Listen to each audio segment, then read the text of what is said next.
నిన్న ఆయన మాట్లాడుతూ ఒక మాట ఏమంటాడు అంటే అతి తెలివి మాటలు ఏం మాట్లాడిందంటే నిన్న ఉమ్మడి ఆంధ్రప్రదేశ్లో మేము 54 లక్షల ఎకరాలకు నీళ్లు ఇచ్చినాం. అప్పుడు అయిన ఖర్చు 91,000 ఎంతో అన్నాడు, ఎకరానికి 93,000 కోట్లు అన్నాడు. 54 లక్షల ఎకరాలకు నీళ్లు ఇచ్చినా అన్నాడు. ఎంత బాధ కలుగుతుందంటే ఆ 54 లక్షలు ఏం కలిపిండో తెలుసావే? రేవంత్ రెడ్డి తాత పుట్టక ముందు గట్టిని కూడా కలుపుకున్నాడు. నాయన కాదు, రేవంత్ రెడ్డి కాదు, ఆయన పుట్టక ముందు, ఆయన నాయన పుట్టక ముందు, ఆయన తాత పుట్టక ముందు, ఆయన ముత్తాత పుట్టక ముందు కట్టిన ప్రాజెక్టులు కూడా కలుపుకున్నాడు. ఏంటిది?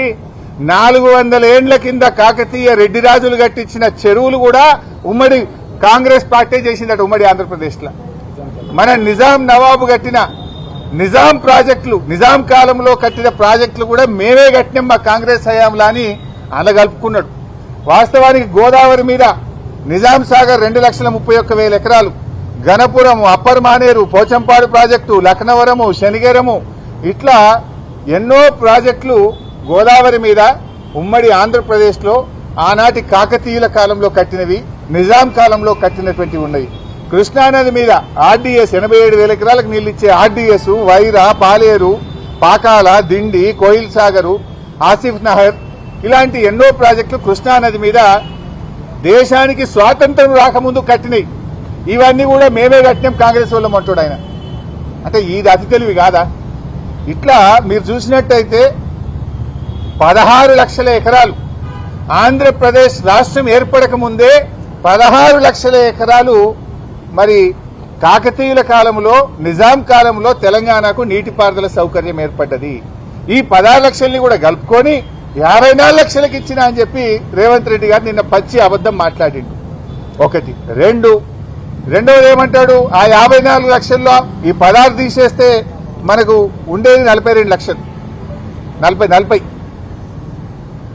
అయితే ఎంత? 38. ఈ 16 తీస్తే 38. ఆ 38 లక్షల్లో ఏముంటది బైసాబ్? అలా ఎస్ఆర్ఎస్పీ స్టేజ్ 2 కాలువ తవ్వింది తప్ప సుక్క మారది. ఇట్లా అనేక ప్రాజెక్టులు ఉన్నాయి. చెరువులలో పారకమే లేదు. తెలంగాణలో చెరువులు అప్పుడు రాష్ట్రం ఏర్పడినాడు ఏంది? మిషన్ కాకతీయ పెట్టక ముందు 25 లక్షల ఎకరాలు చెరువుల కింద బారేది ఉంటే 8 లక్షలకు పడిపోయింది.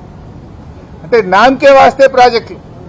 అయినా ఇంకోటి, 1956లో మన రాష్ట్ర బడ్జెట్ ఎంత తెలుసా బైసాబ్? 19 కోట్లు. ఆ రోజు రాష్ట్ర బడ్జెట్ 19 కోట్లు.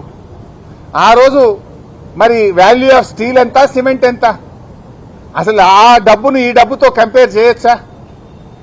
ఆ రోజు నేను రూపీ యొక్క వాల్యుయేషన్ చూస్తే ఆనాటి 100 రూపాయలు ఇవాళటి 10,434 రూపాయలకు సమానం. ఆనాటి 100 రూపాయలు ఈనాటి 10,434 రూపాయలకు సమానం. ఆనాటి రూపాయి ఇవాళటి 104 రూపాయలకు సమానం. ఈయన ఏం కంపేర్ చేస్తాడు? ఆ రోజు 94,000 ఎకరం అయింది, ఇవాళ 10 లక్షలకు ఎకరం అయింది. ఒకటి, నిజాం కాలంది కాకతీయుల కాలం ఆయకట్టు కలుపుకుంటాడు. 2, ఆ రోజు 19 కోట్ల బడ్జెట్ అయితే ఈ రోజు 3 లక్షల కోట్ల బడ్జెట్. అసలు కంపారిజన్ ఉందా? రూపీ వాల్యూ ఏదో ఒకటి అబద్దం ఆడి గోబల్ చెప్పి ప్రజల్ని తప్పుదారి పట్టించాలని రేవంత్ రెడ్డి గారు ప్రయత్నం చేస్తా ఉన్నారు. అయినా బీఆర్ఎస్ హయాంలో 17,24,000 ఎకరాలకు నీళ్లు ఇచ్చాం మేము. దాన్ని 15 లక్షలని చెప్పిండు. దాంట్లో 2,24,000 తక్కువ చూపించాడు.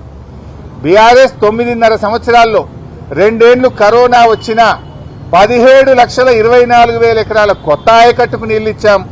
31,50,000 ఎకరాలకు స్టెబిలైజేషన్ చేశాం.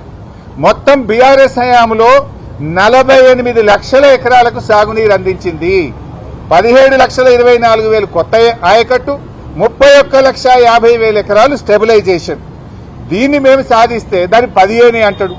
అంటే ఈ రకంగా అతి తెలివితేటలు ప్రదర్శించి ప్రజల్ని తప్పుదో పట్టించేటువంటి ప్రయత్నం ఇవాళ రేవంత్ రెడ్డి గారు చేస్తున్నారు. 10 ఏళ్లు కాంగ్రెస్ పాలించింది మాకంటే ముందు. ఇదే ఉత్తమ్ కుమార్ రెడ్డి గారు మంత్రి, సుదర్శన్ రెడ్డి గారు నీళ్ల మంత్రి, కోమటిరెడ్డి గారు మంత్రి. 10 ఏళ్ల కాంగ్రెస్ హయాంలో తెలంగాణలో ఇచ్చిన ఆయకట్టు కేవలం కొత్త ఆయకట్టు, స్థిరీకరణ అంత కలిపితే 6,64,000 ఎకరాలు. 9.5 ఏళ్ల బీఆర్ఎస్ హయాంలో ఇచ్చింది 48 లక్షలు. 6 లక్షలు ఎక్కడ, 48 లక్షలు ఎక్కడ? మీరిచ్చింది 6 లక్షలు, మేమిచ్చింది 48 లక్షల ఎకరాల ఆయకట్టు.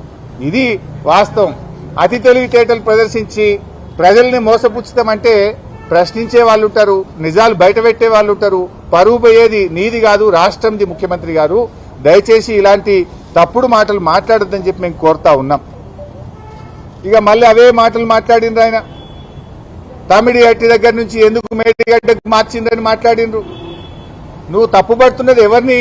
కేంద్ర ప్రభుత్వాన్ని పడుతున్నావు. సెంట్రల్ వాటర్ కమిషన్ తప్పుపడుతున్నావు. నీళ్లు లేవని నేను చెప్పలేదు, మా ప్రభుత్వం చెప్పలేదు. నీళ్లు లేవని కేంద్ర ప్రభుత్వ సంస్థ సిడబ్ల్యూసి చెప్పింది. సింపుల్ క్వశ్చనే బాబు. 2007లో మీరు ప్రణాళిక స్టార్ట్ చేసిండ్రు, 2014 దాకా మీరే ఉన్నారు, 8 ఏళ్ళు ఉన్నారు కదా. చెప్పింది 4 ఏళ్లలో ప్రాజెక్టు పూర్తి చేస్తామన్నారు. 8 ఏళ్ళు ఉన్నారు, ప్రాజెక్టు పూర్తి చేయడం దేవుడు ఎరుగు. 10 పైసలు పనిచేయాలి మీరు చేసింది. నేను సింపుల్ క్వశ్చన్ వేస్తున్నా. 8 ఏళ్లలో 160 టీఎంసీల నీటి లభ్యత ఉందని కేంద్ర ప్రభుత్వం నుంచి సిడబ్ల్యూసీ నుంచి క్లియరెన్స్ ఎందుకు చేయలేదు? 8 ఏళ్లలో మహారాష్ట్రతో అంతర్రాష్ట్ర ఒప్పందం ఎందుకు చేయలేదు? 8 ఏళ్లు కనీసం నీటి లభ్యత కోసం మీరు తేలేదు. కానీ మేము వచ్చిన తర్వాత పరిశీలి చేస్తే 160 లేదక్కడ, ఆడ ఉన్నది 102. కానీ మీరు తీసుకోగలిగింది 44 మాత్రమే తేలింది. వైల్డ్ లైఫ్ సమస్య వచ్చింది. మహారాష్ట్ర ససేమిరా అన్నది. మీలాగా మేము మొబిలైజేషన్ అడ్వాన్సులు ఇచ్చి పర్సెంటేజీలు కమిషన్లు తీసుకొని ప్రజల్ని మోసం చేయాలన్నా? మేము ఉద్యమం చేసిన వాళ్ళం, రాష్ట్రాన్ని సాధించిన వాళ్ళం, ప్రజలకు నీళ్లు ఇవ్వాలనే లక్ష్యంతో మేము నీళ్లు ఎక్కడున్నాయో వ్యాప్కో సూచిస్తే మేడిగడ్డ దగ్గర పెట్టాం. మరి అదే కేంద్ర ప్రభుత్వ సంస్థ సిడబ్ల్యూసి తమ్మిడిహట్టి దగ్గర నీళ్లు లేవని చెప్పింది. మేడిగడ్డ దగ్గర 282 టీఎంసీల నీటి లభ్యత ఉన్నది అని మాకు పర్మిషన్ ఇచ్చింది, అనుమతి ఇచ్చింది. అన్ని రకాల అనుమతులు మేము తెచ్చాం, డాక్యుమెంట్స్ ఉన్నాయి. అసెంబ్లీలో చర్చ పెట్టు దమ్ముంటే అన్ని తీసుకొని చర్చకు రావడానికి సిద్ధం. నువ్వు ఊకే రచ్చ చేయడం బంద్ చేయి. నీకు చేతనైతే నీ ఇష్టమున్న డేట్ పెట్టు. నువ్వు పెట్టిన డేట్కి అసెంబ్లీకి వస్తాం, చర్చ చేస్తాం, ఒప్పిస్తాం. నిన్ను కాదు రాష్ట్ర ప్రజలందరికీ నిజానిజాలు తెలియాల్సినటువంటి అవసరం ఉంది. ఏ రోజైనా ఎప్పుడైనా మేము చర్చకు సిద్ధం. ఒకటే షరత్ ఏంటంటే మైక్ కట్ చేయొద్దు, అసెంబ్లీని వాయిదా వేసుకొని పారిపోవద్దు. నిజాయితీగా నిలబడు. ఎన్ని రోజులైనా చర్చిద్దాం, ఎన్ని గంటలైనా చర్చిద్దాం. అందరి మాటలు ప్రజలు వింటారు, నిజానిజాలు ప్రజలు అర్థం చేసుకుంటారు. ఇకపోతే కాళేశ్వరం గురించి ఎప్పుడు తక్కువ చేసి మాట్లాడతాడు. ఆనాటి ప్రాణహితకు కాళేశ్వరంకు చాలా తేడా ఉంది. ఆనాడు నీటి సామర్థ్యం 16 టీఎంసీలు అయితే ఇవాళ 141 టీఎంసీల సామర్థ్యం. ఆనాడు పంపింగ్ సామర్థ్యం 1.8 టీఎంసీ అయితే ఈ రోజు 3 టీఎంసీ ఉంది. ఆనాడు నీటి వినియోగం ప్రతిపాదించింది 160 టీఎంసీలు అయితే ఈ రోజు 240 టీఎంసీలు. ఆనాటి ఆయకట్టు 16 లక్షల ఎకరాలైతే ఈనాటి ఆయకట్టు 37 లక్షల ఎకరాలు.